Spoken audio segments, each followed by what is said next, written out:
Well, check this out. Folks in Northwest Iowa are dreaming of a white Halloween. Traffic cameras near Highway 18 in Sheldon captured snow on the ground there. This photo was taken on a plow cam just 25 minutes north of Sheldon. Before we know it, that snow will be falling here in central Iowa. But John, not anytime soon, right? No, it's not in the forecast. They can have it, you know? Yeah, it'll get here eventually. There's no need to speed that up. Well, our time will come. Like you said, Jody, it's not in the forecast and we're not going to see that. However, we have plenty of cloud cover still from Algona to Lamoni and everywhere in between, still dealing with a lot of clouds across the state. But yesterday and early this morning, we saw a really nice amount of rainfall, something we desperately did need, because we did see around 1, even close to around 2 inches, close to 2.5 inches in Pella, around 1.5 in Ankeny, inch and an eighth just about in the metro.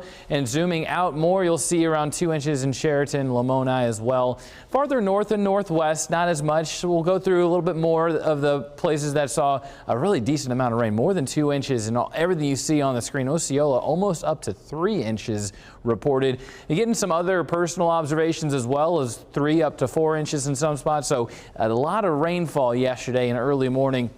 Still around 2 inches in Altoona and in Leon both. Sigourney, very close to exactly right on exactly what we saw here at the Des Moines Airport, just around 1 inch and an eighth. But as far as the satellite and radar right now, we are dry, but we are socked in underneath these clouds. We're not going to get rid of those until we get deeper into this afternoon, because watch hour by hour, it does slowly get out of here. We are going to be clearing up, especially towards the back half of the day, more so the end of the afternoon and closer to sunset. But going through the rest of tonight, going into tomorrow morning, that's when you have more of that sun. That'll warm us up just a little bit more. Not too much of a temperature climb for the rest of today. Still going to be feeling like the 30s and 40s statewide with these strong winds, but they are going to calm down as we go into this evening and overnight. But going into now Saturday, fast forwarding till we actually start to have something to talk about. Saturday, late afternoon going to evening. This is 5 o'clock, more shades of green, but we really see that ramp up Saturday night going into Sunday. And as far as the rain amounts that we could see, now it's kind of far out to say anything indefinite. However, we're looking at a good shot around 1 to 2 inches, even some spots possibly even more than 2 inches as we wrap up going into Tuesday morning is when we're going to be cooling things down and when it comes down to the rain chances and we'll start to dry things out.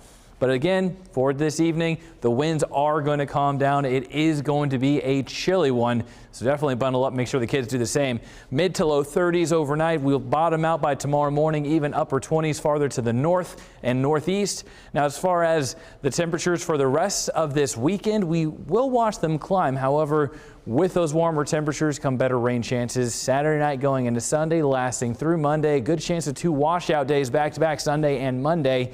And then we cool things down as we dry up. Highs staying in the 50s Wednesday and Thursday with mostly sunny skies.